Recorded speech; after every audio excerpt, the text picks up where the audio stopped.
Hello everyone, कैसे हो आप लोग। बैंकर्स फ्री यूट्यूब चैनल पर आप लोग का बहुत बहुत स्वागत है। आज हम लोग एसए की बात करेंगे कि एसए बीपीएससी में देख रहे हैं काफ़ी ज़्यादा इंपॉर्टेंट होता जा रहा है और एसए लोग लिखते हैं तो सही वे नहीं होता है। प्लस जब एसए के लिए आप टॉपिक चयन करते हैं तो उसमें भी समस्याएं आती हैं। तो आज हम इन्हीं सभी विषयों पर बात करेंगे एक एक करके। सबसे पहले देखते हैं कि एसए के संदर्भ में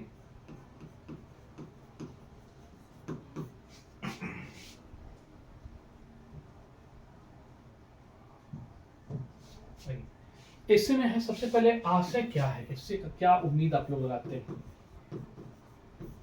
दूसरा है कि इससे के लिए क्या है ये एस्से। तीसरा एस्से का प्रकार। चौथा इसमें है आपका लिखना कैसे है, लिखना कैसे है। नेक्स्ट इंपॉर्टेंट इसमें टॉपिक है आपका क्या ना करें। और पांचवा जो इंपॉर्टेंट सबसे ज्यादा इसका महत्व, आखिर इंपॉर्टेंस क्यों है। देखिएगा सबसे पहले कि ये आशय, इसका मतलब क्या आता है कि इससे है क्या या आशय से क्या समझते हैं। तो एक्चुअली जो इससे लाया गया है वास्तव में व्यक्ति के परीक्षण या कह सकते हैं कि व्यक्तित्व के परीक्षण का सबसे सशक्त माध्यम है। इससे के माध्यम से यह पता चलता है कि व्यक्ति का सोच कैसा है ना, व्यक्ति का व्यक्तिगत समझ कैसी है, सार्वगर्भित ज्ञान कितना उस टॉपिक पर, और साथ साथ विश्लेषण क्षमता कितना है। तो ये तीन चीजें उभर कर आता है इससे लिखने में। पहला आपका किसी भी टॉपिक पर है ना व्यक्तिगत समझ कितनी है, व्यक्तिगत समझ। फिर इसके बाद आपको उस पर डेप्थ नॉलेज कितना है ना, सार्वगर्भित ज्ञान, सार्वगर्भित ज्ञान। और तीसरा इसमें इंपॉर्टेंट है कि आपको उस पर विश्लेषणात्मक क्षमता कैसी है,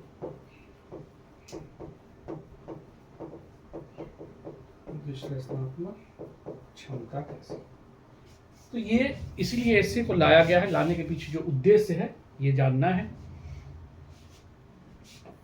अब बात है क्या है एस्से। एस्से जनरली देखिएगा जो निबंध है वो मूलतः दो शब्दों से बना है। निबंध मतलब कि नियमों में बंधा हुआ, अगर देखा जाए इसमें तो नियमों में बंधा हुआ अर्थ होता है। नियमों में बंधा हुआ। तो एक तो बहुत सारे लोग कहते हैं कि यह स्वच्छंद है, आप लिखने के लिए इसमें फ्री है, जितना मन उतना लिखिए, जो मन वो लिखिए। बिल्कुल ऐसा नहीं है। निबंध में कुछ नियमों को ध्यान में रखा जाता है, इसलिए इसे कहता है निबंध। अब देखिएगा कि जब आप एस्से का क्वेश्चन देखते हैं बीपीएससी वगैरह में, तो आप देखिएगा कि जीएस के प्रश्न में कहीं शब्द सीमा की चर्चा नहीं होती है। आप फ्री हैं, जैसा टॉपिक देखिए, जितना जानना है लिखिए। लेकिन निबंध में देखिए आप उसमें मेंशन किया हुआ है 700 से 800 वर्ड। मतलब इतना नहीं उसमें भावनात्मक रूप से बढ़ जुड़ जाना है कि जो मन सो जैसा मन तैसा लिखते जा रहे हैं। आप टू द पॉइंट लिखें, कसी हुई चीजों को लिखें, जो मांग है उसके अकॉर्डिंग लिखिए। तो इसीलिए इसमें कहा गया नियमों में कौन कौन सी चीजों का। तो पहला आपका टॉपिक की मांग को ध्यान में रखना है, क्या क्वेश्चन पूछा जा रहा है उसके इर्द गिर्द ही लिखना है। दूसरा है इसमें शब्द सीमा, इसको ध्यान रखना है, जितना लिखा गया है उसके इर्द गिर्द ही आसपास ही रहे। फिर है भाषा का प्रयोग, ओछी भाषा का प्रयोग ना करें। कई लोग लिखते समय कुछ ऐसे शब्द लिख देते हैं कि जो आपको पढ़ने में भी खराब लगता है, तो इस चीज को ध्यान में रखना है। फिर है निरंतरता के साथ परिवर्तन। जब भी आप लिखें तो इस चीज को ध्यान में दें कि जब भी पैराग्राफ चेंज करेंगे तो एक दूसरे में जुड़ाव होना चाहिए, ये नहीं कि कहीं से लिखे कहीं से शुरू हो गए। और तीसरा जो है अंतः विषयक संबंध, विषय एक दूसरे से जुड़ा होना चाहिए, जो हम लोग धीरे धीरे बात भी करेंगे उस पर। मतलब आप लिख रहे हैं तो ये नहीं कि एक जगह पॉलिटिकल लिखे हैं, फिर इकोनॉमिकल चले गए, फिर इन्वायरमेंटल लिख रहे हैं इशू, फिर आगे सोशल में, फिर पॉलिटिकल। तो ये जो हौच पौच होता है वो नहीं, बिल्कुल क्लियर होना चाहिए और एक दूसरे से इंटरलिंक होना चाहिए। तो ये आप नियमों में बंद कर इतना तब लिखने का प्रयास करें। अब आते हैं प्रकार पे कि प्रकार क्या है, कितने प्रकार के। तो देखिएगा कि जनरली जो है निबंध है वो दो प्रकार के होते हैं, मूर्त और अमूर्त। मूर्त और अमूर्त। मूर्त का आशय है आपको साकार, मतलब जो प्रश्न की मांग है, जो टॉपिक पर निबंध लिखने को कहा गया है वो बिल्कुल स्पष्ट है, क्लियर है कि पूछ क्या रहा है। तो ये देखते हमें खास तौर पे, जैसे कि मान लीजिए ये जो टॉपिक होता है मूर्त रूप, वो किसी सब्जेक्ट पर आधारित होता है, सब्जेक्ट बेस्ड होता है। जैसे इसमें मान लीजिए आपका आर्ट एंड कल्चर से दे दिया, इसके अलावा इकोनॉमिकल इशू हो सकता है, पॉलिटिकल इशू हो सकता है, सोशल इशू हो सकता है ना। तो ये सब टॉपिक, जियो पॉलिटिकल इशू हो सकता है। तो टॉपिक क्लियर होते हैं। जैसे मान लीजिए कि क्वेश्चन आ गया कि 6ठी शताब्दी बीसी में सामाजिक धार्मिक गतिविधियों में बौद्ध धर्म के प्रभाव पर निबंध लिखना है। तो क्लियर है कि सामाजिक धार्मिक प्रभाव क्या पड़ा था 6 बीसी में, इसको लिखना है। या फिर इसी तरह आप मान लीजिए है कि बिहार में महिला सशक्तिकरण में जीविका की भूमिका को लिखिए। तो क्लियर है कि जीविका सशक्तिकरण में क्या क्या पॉइंट होगा वो चीजें। आत्मनिर्भर भारत एक नए कदम की ओर, एक नई दिशा की ओर, कुछ भी इस तरह से। तो आपको क्लियर होता है कि लिखना क्या है। लेकिन अमूर्त वाले जो होता है, अमूर्त वाले जो टॉपिक होते हैं वो वास्तव में निराकार होते हैं, जिसका कोई निराकार, जिसको हम लोग कह सकते हैं कि एब्स्ट्रैक्ट में होता है।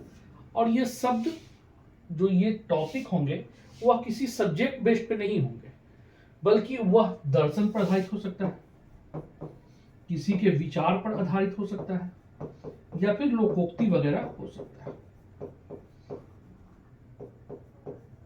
लोकोक्ति पर आधारित हो सकता है।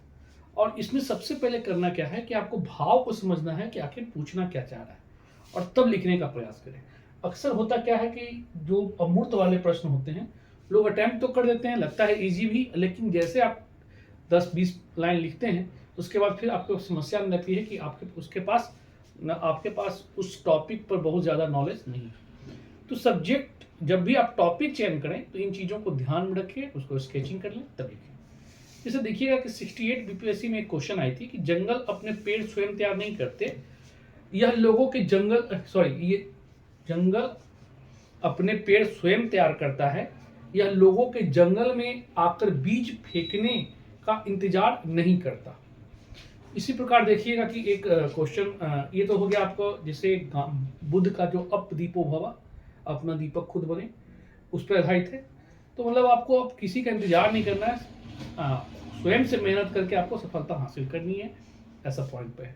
इसी प्रकार देखिएगा कि एक विचार पे है कि जो बदलाव आप दूसरों में देखना चाहते हैं पहले स्वयं में लाएं। तो ये महात्मा गांधी का विचार है और इससे भी प्रश्न पूछे गए हैं और यूपीएससी वगैरह में पूछा गया है। अब है नेक्स्ट, जैसे देखिएगा कि लोकोक्ति वगैरह पर पूछा भी गया है, मूस मोटेहल लोढ़ा हुई है। तो इस तरह के लोकोक्ति पर भी आधारित आपके प्रश्न पूछे जाते हैं।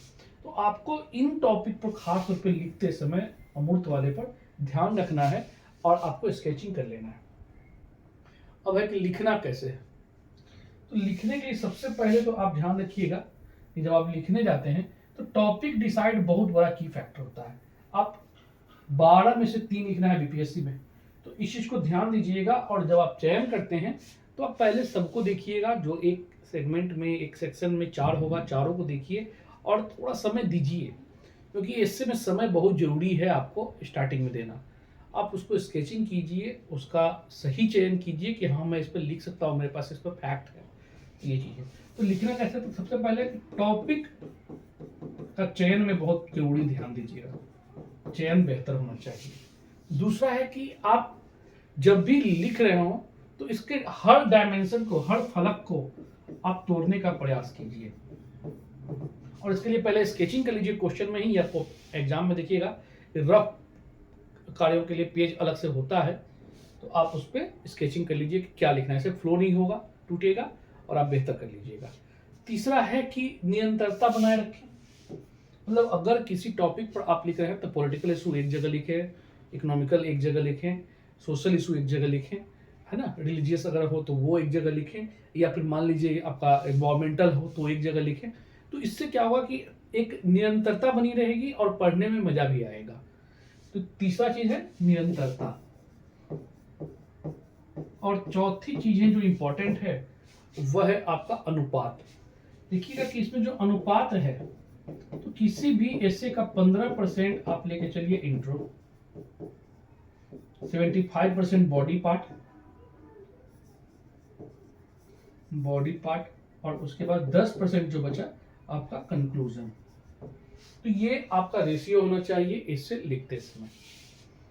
अब है क्या ना करें। तो देखिएगा जब ऐसे आप लिखते हैं तो इससे बहुत सारे बच्चे हैं जो लिख रहे हैं ऐसे और पॉइंट फॉर्म में लिख दे रहे हैं, जहां लग रहा है कि उनके पास काफी मैटर है किसी सोशल इशू पर, तो पॉइंट फॉर्म में आते हैं। तो याद रखिएगा इससे कभी भी पॉइंट फॉर्म में नहीं लिखना चाहिए, पॉइंट फॉर्म में नहीं के लिखें। दूसरा चीज है कि इसमें कोई फिगर वगैरह या जो चित्र है, मान लीजिए कि अब बौद्ध धर्म पे आ गया तो उसमें बौद्ध स्तूप वगैरह बनाना शुरू कर दिए, ये सब बिल्कुल नहीं करें। तो पिक्चर कभी भी ड्रॉ नहीं करें उसमें, ना स्केचिंग डायग्राम बनाएं, ठीक है। तीसरा है अगर इकोनॉमिकल इशू है तो आंकड़ों का भरमार ना ला दें। थोड़ा बहुत चल सकता है लेकिन आंकड़ों का भरमार नहीं, क्योंकि उससे क्या हुआ कि मौलिकता आपकी खत्म हो जाएगी, है ना। तो इस चीज को ध्यान में रखना है। फिर आपका है कि ओछी भाषा का प्रयोग ना करें। ओछी भाषा बहुत जरूरी है, इसमें भाषा सशक्ता होना चाहिए। फिर है भावनात्मक बहाव नहीं होना चाहिए। भावनात्मक बहाव नहीं, क्यों बोले ऐसा चीज भावनात्मक बहाव, क्योंकि देख रहे हैं जैसे भ्रष्टाचार वाले मुद्दा पर क्वेश्चन अगर पूछे हैं तो बच्चा ने पूरा का पूरा सरकार की आलोचना करना भी शुरू कर दी है। तो इस चीज से बचिए। आप जिस सिस्टम का पार्ट होने जा रहे हैं आप उसकी ही आलोचना कर रहे हैं, तो ये गलत है। आपको इससे बचना चाहिए। भ्रष्टाचार ऐसा मुद्दा है या सोशल रिफॉर्म ऐसा कई सारे ऐसे मुद्दा है जहां पर अगर आपको लिखिएगा तो स्वाभाविक है कि कुछ ना कुछ पहलू, आरक्षण का मुद्दा है तो इसमें चले ही जाइएगा, लेकिन इससे बचना है आपको। भावनात्मक बहाव नहीं होनी चाहिए, इस चीज को ध्यान में रखें। अब है महत्व क्यों है। देखिएगा कि आप जब तैयारी करते हैं तो इसमें टोटल मार्क्स है 300 मार्क्स का, इससे जो है 300 मार्क्स का, 300 मार्क्स।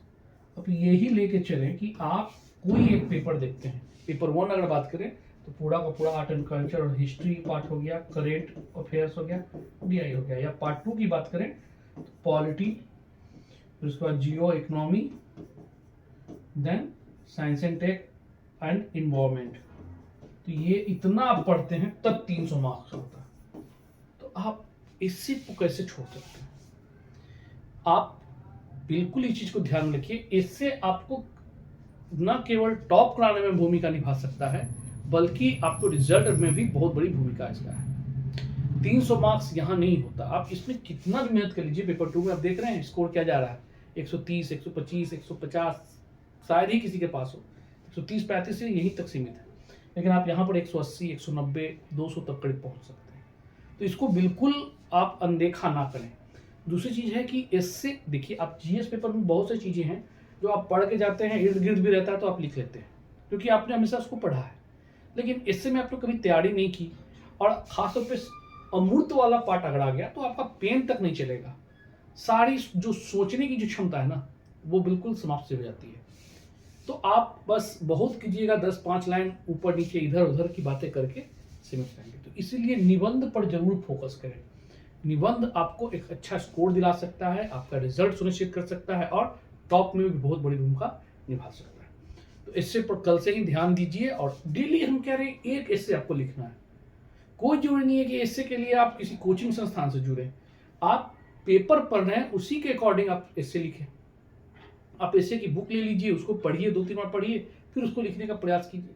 आप धीरे धीरे देखिएगा कि एक समय आएगा कि आप पर एस्से को लिखने के लिए एक बेहतर तरीका अपने आप ईजाद कर लिए, आप बेहतर उस पर कंटेंट लिखना स्टार्ट कर दिए। तो कोशिश कीजिए और निरंतर कीजिए, तभी आपको अच्छे नंबर मिलेंगे एस्से में। ठीक है, जल्द ही मिलते हैं नए वीडियो में कुछ एस्से के टॉपिक के साथ। ओके, धन्यवाद।